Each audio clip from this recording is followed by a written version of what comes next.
بسم اللہ الرحمن الرحیم سبحان اللہ و بحمدہ سبحان اللہ العظیم صلی اللہ علیہ وآلہ وسلم۔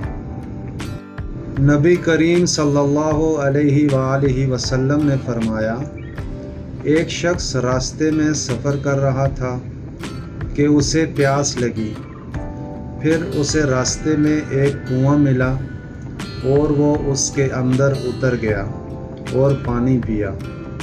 جب باہر آیا تو اس کی نظر ایک کتے پر پڑی جو ہانپ رہا تھا اور پیاس کی سختی سے کیچڑ چاٹ رہا تھا۔ اس شخص نے سوچا کہ اس وقت یہ کتا بھی پیاس کی اتنی ہی شدت میں مبتلا ہے جس میں تھا۔ چنانچہ وہ پھر کنویں میں اترا اور اپنے جوتے میں پانی بھر کر اس نے کتے کو پلایا۔ اللہ تعالیٰ کے ہاں اس کا یہ عمل مقبول ہوا اور اس کی مغفرت کر دی گئی۔